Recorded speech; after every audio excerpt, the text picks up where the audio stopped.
welcome to a cozy autumn home alone vlog. If this is your first time on my channel, hi, my name is Hexa. I'm 26 years old and I've never lived alone. My boyfriend is going on a road trip through Sweden for 2 weeks and Ellie and I are gonna be home alone at his place for some mommy baby alone time. The last time I was home alone for this long was probably in 2016 when my mom and my sister flew home to Romania for Christmas and I stayed home in Shanghai. As an ADHD girly who's a little bit chaotic, I'm kind of excited for this opportunity to see how things go, how I manage my life and all of my tasks and chores without any reminders or input from anybody else. It's a good chance to practice adulting, be a little independent, get some work done in my own peace and quiet, and just see what my daily routine would be like if I actually lived alone for real. I'm gonna be doing some creative hobby stuff, some work stuff, some life admin, a lot of cooking and sharing some of my favorite recipes, and really just trying to romanticize my daily routine and everything that I get up to while home alone with Ellie. So if all that sounds interesting to you and you love cozy vlogs or you just want to see what this neurospicy chaos baby gets up to when left to her own devices, then just keep on watching.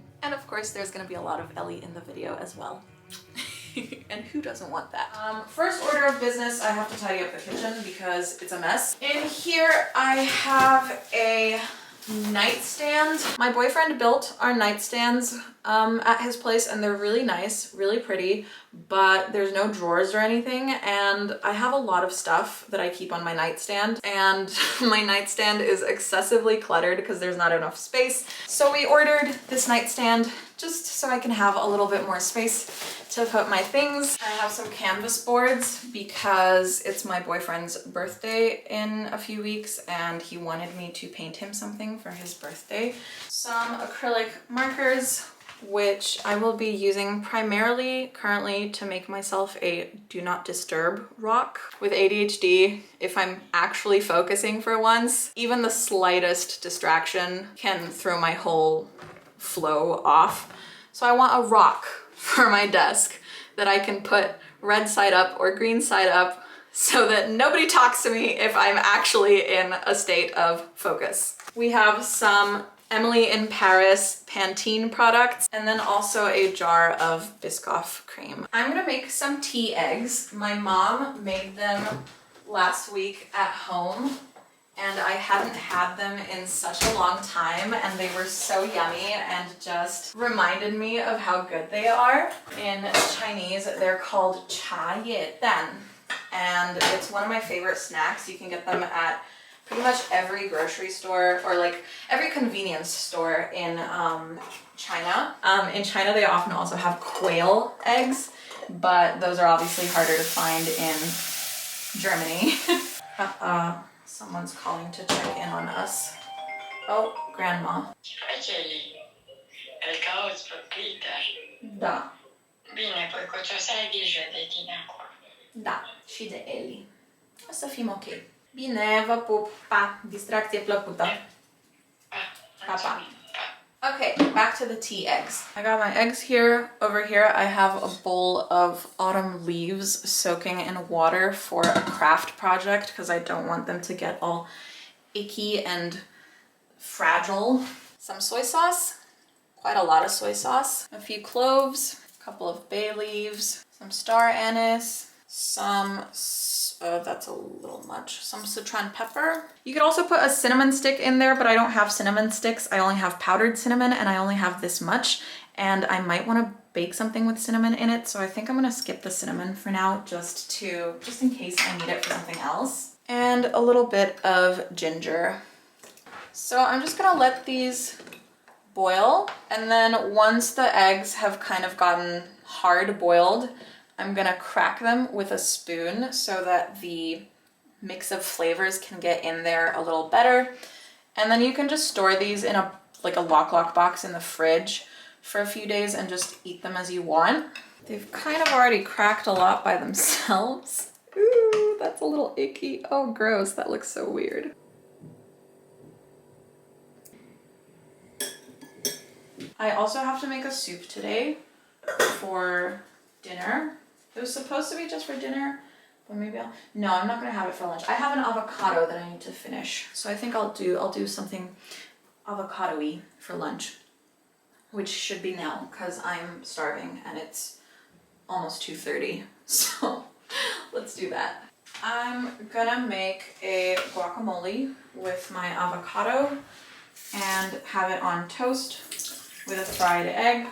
I would have liked more than one slice of toast, but unfortunately we're already out of toast. We went shopping, like, you know, I bought a lot of the stuff that I needed for the first week alone, and we got toast, but it got eaten up a lot faster than anticipated, and now there's only one slice of toast, and I need to go shopping because there's a few things I want that I don't have in the house right now for food, but it's like day 3 of me getting only like 6 hours of sleep, and I do not do well on not enough sleep. I'm on some new ADHD meds, and that's why my sleep has been super weird. I have anxiety, and being tired makes my anxiety worse, and I get very anxious in grocery stores sometimes, so I'm not sure if I'm in the right headspace to go grocery shopping. So I might order Flink, which is a delivery service here in Germany, or I might you know, take a nap and see if that refreshes me a little bit so that I feel good enough to just go out to the store by myself. But yeah, I would have liked 2 slices of toast for lunch, but I only have 1, so we're gonna manage, we're gonna deal. It's gonna be fine.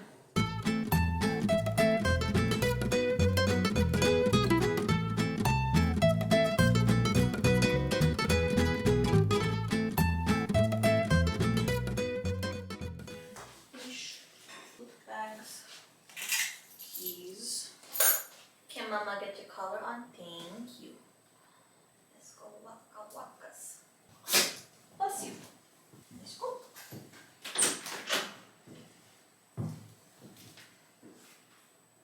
Don't walk in Mama's shadow so you don't get a sunburn.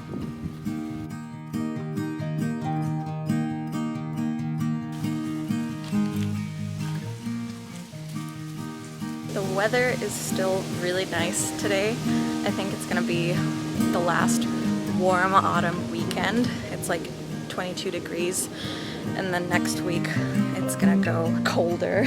So we're really just trying to take advantage of the warm weather.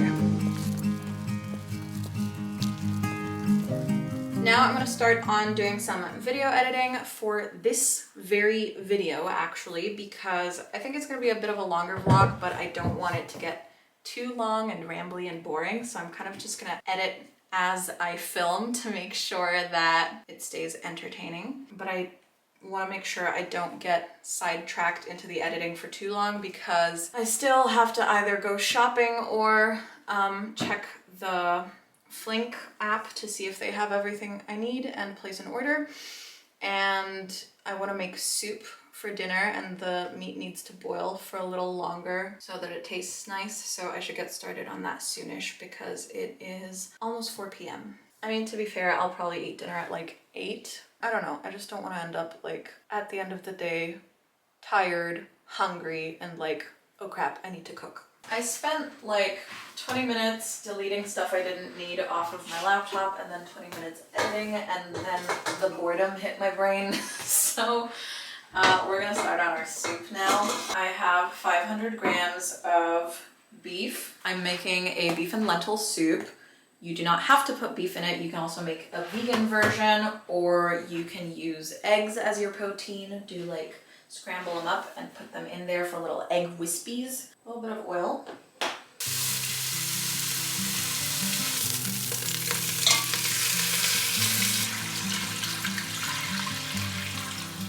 Add some salt.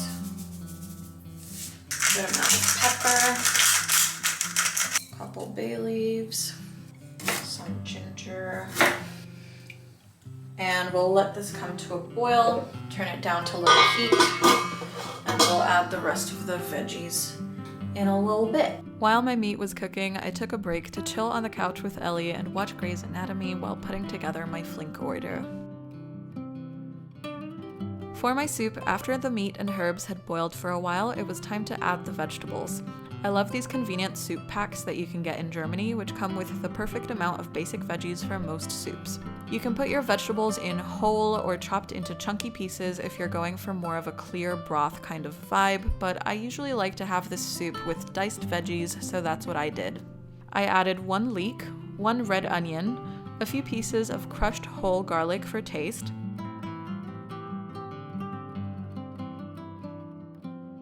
a small piece of celery root,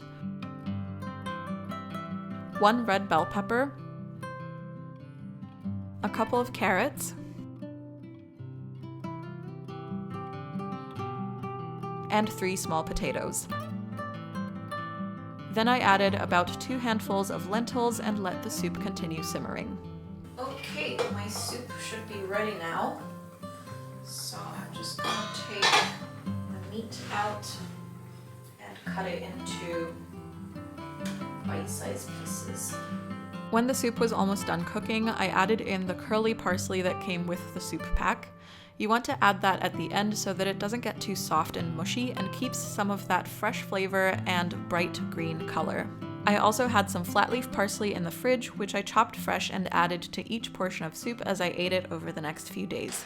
Okay, my flank order finally arrived, like an hour late, but at least they're here. We've got toast, stuffed vine leaves, spreadable butter, peppermint tea, sugar for baking, Nutella, some ham, these little wafer thingies, which I have been obsessed with since childhood, wasa bread, just for like guacamole and hummus and stuff like that, coffee, some chocolate for baking, some instant noodles because I will definitely have days when I am hungry and don't want to cook, cream cheese with Kräuter, green things, I don't know, herbs, and honey for my peppermint tea. Yeah, I really should have just gone to the store by myself. This all cost 38 euros, including $3.99 for delivery. Big yanks. I've been ending my evenings with bedtime around 1 to 2 a.m. As a night owl, it's really nice having control over how I spend my evenings without having to worry about my nocturnal activities disturbing anyone else. And I've actually been getting to bed earlier than I normally would because when I also have to deal with other people in the evenings, that pushes my evening relaxing time later and later, and I usually end up going to bed at 4 a.m. But with ample, uninterrupted time to do what I want, I've been feeling relaxed and ready for bed by 1, which is actually pretty good for me. I'm starting Sunday off with a little bit of work. Sometimes I have nothing to do during the week, but then the weekends end up having a lot of work for me, and so I work more on the weekends. I just grab work whenever I can, whenever it's available to me. And it feels good because this past week has been kind of a low earning week. And so I'm glad I have some projects to work on Sunday now. And then later, Ellie and I are going to be meeting up with a new friend of mine who also has a dog and lives near my boyfriend's place. So we can go on walks together and maybe I'll bake something today. I'm not sure yet. We'll see. On Monday, I woke up and realized I had run out of clean t-shirts, which is why I'm wearing a tank top, so I had to do some laundry.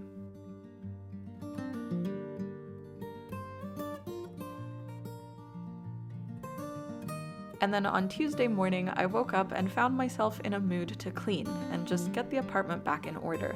So I folded the laundry that I had hung up the previous day, washed the towels, gathered all the boxes and paper bags that had been laying in the hallway from all of my deliveries and took them down to the basement where my boyfriend collects his paper trash, took out the regular trash, vacuumed the apartment, and wiped down the bathroom a little bit.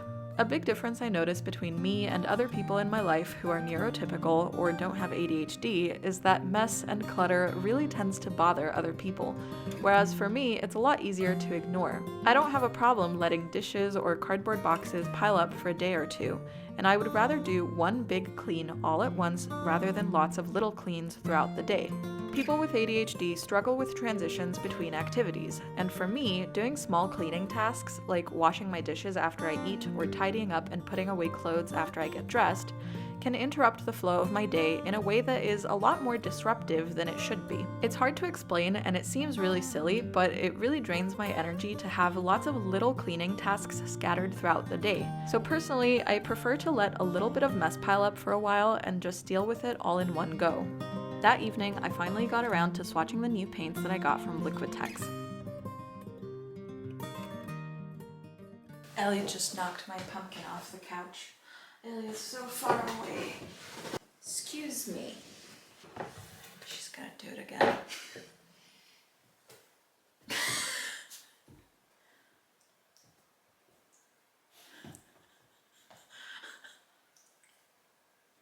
I'm not laughing, you're laughing.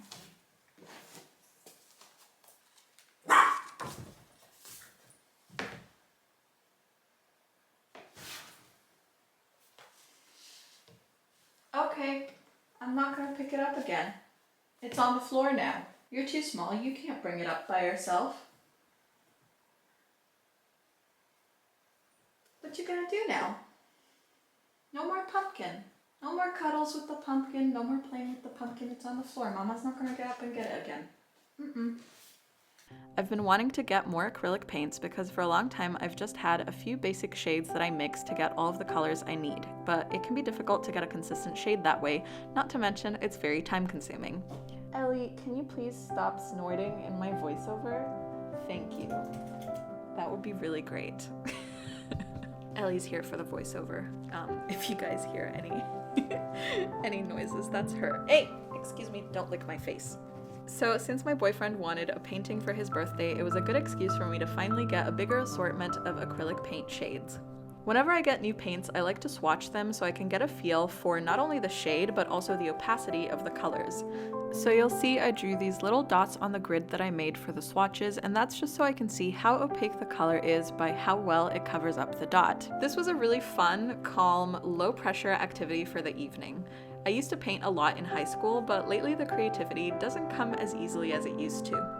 Part of it is I'm just the kind of person who cycles through lots of different hobbies, and I don't always make time for all of them. But another part is that when you're painting your own creative ideas and concepts, there's a lot more pressure and perfectionism that can go into it, and that can sometimes feel stressful or frustrating. When doing these paint swatches, there's no pressure, and I just really enjoy seeing the colors on the page and the tactile experience of doing the brush strokes without having to think too much about it. Today is our first truly blustery autumn day. It's a little rainy, it's a little windy. Ellie and I both have to wear our rain jackets. There's a lot more leaves on the ground, but the vibes are pretty nice. Ellie.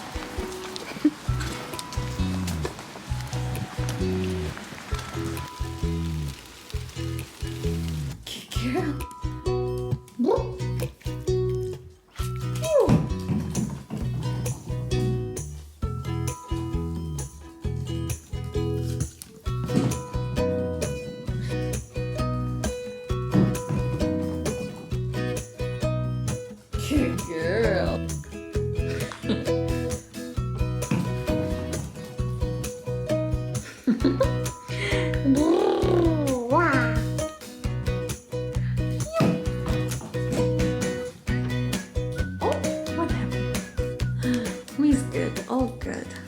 I haven't really bought a ton of new clothes this year because I haven't really needed to, but I recently discovered this brand called Damson Matter. They just started showing up in my Instagram ads and I'm low-key obsessed, so I had to get something from them. I really hope it fits. Their entire new autumn collection is gorgeous, but I opted for this skirt because I figured this was the most flexible or what's the word, versatile item that I could style with a lot of things. It's a UK 10. I think it's a little small for me, but it should still fit because the waist is elasticated. And again, as I always say, when I buy clothes that I like and that are kind of expensive, I'm on a weight loss journey, and so I don't mind if it's a little bit small because I should fit into it better soon. Whenever that comes. But yeah, I ordered this through Urban Outfitters, and I also got a shirt from them. This is Urban Outfitters' own brand. It's just a simple white top with a square neckline. I just thought it looked really cute. Let's try them on. The top looks really nice. It's pretty low cut, so my bra is almost coming out over here on the sides. And then here we have the skirt. I think it's super cute. It definitely is a little bit small on me. I can still wear it. It's not uncomfortable, and it should hopefully fit me better soon. But I really love it. It's a really nice, thick, heavy material. It has like a lot of layers, so even though it's a skirt, it feels very warm and cozy on. I think it's perfect for like fall to winter. And it's very grungy depending on how you style it. I was sending texts back and forth with my mom about this brand, and I described this collection as like farmhouse rockette, because it's a little farmhouse, a little bit rock and roll, like grunge kind of style, and a little bit coquette. Very excited to explore different ways of styling the skirt. I think it's super cute. They also have a red plaid quilted jacket that I'm just obsessed with, but it's super expensive, so I don't know if I'm gonna be able to get that, but it's definitely next on my list if I were to get something from them, as well as the top that matches this skirt. I'd also love like a white top with kind of like a white blouse kind of thing to wear with this. I think it would be really cute. But yeah, that was our mini haul. I'm happy with my purchase. My beef and lentil soup lasted me a good 4 days, and I honestly enjoyed every portion and never got bored of eating it. It's one of those perfect warming and nutritious meals for the fall season. On Wednesday, day 5, I ran out of lentil soup and it was time to cook something new. I decided to make a donburi bowl. There are a lot of recipes and ideas you can find online to help you make the perfect donburi bowl. For me, what's great about this meal is that it typically includes all food groups in one bowl. You've got carbs from the rice, some meat, and veggies. While the rice was in the rice cooker, I made my toppings. For the meat, I fried up some ground pork in the non-stick pan so I wouldn't have to use any extra oil, and seasoned it with salt, pepper, and cumin. I like to leave it on for longer so some of the meat gets a bit burnt and crispy. For some extra protein, I also made an omelet and added soy sauce for flavor. I've never done that before. It turned out okay, but I think I should have used a bit less soy sauce and maybe some milk to give it a creamier texture, but it was alright. I also added some sesame oil for more flavor. Then for my veggie portion, I cut some bok choy lengthwise and boiled it until it was soft. Then I took it out of the water and made a sauce with a splash of water, some sesame oil, and some hoisin sauce, and added my boiled bok choy back into that sauce. Now it's time to assemble the donburi bowl. I had a nice hearty bowl full of rice and added in a few cut strips of the omelette, some minced meat, and the bok choy. I also added some kimchi for that little kick of spice and because it has probiotics, which are great for gut health. Finally, I topped it all off with some furikake. That's toasted sesame and seaweed flakes, which lends a delicious umami flavor. I decided to end this vlog here, but I also filmed a vlog for my second week home alone as well, so keep an eye out for that. It's a pretty good one. Thank you so much for watching, and I'll see you all in my next video. Bye!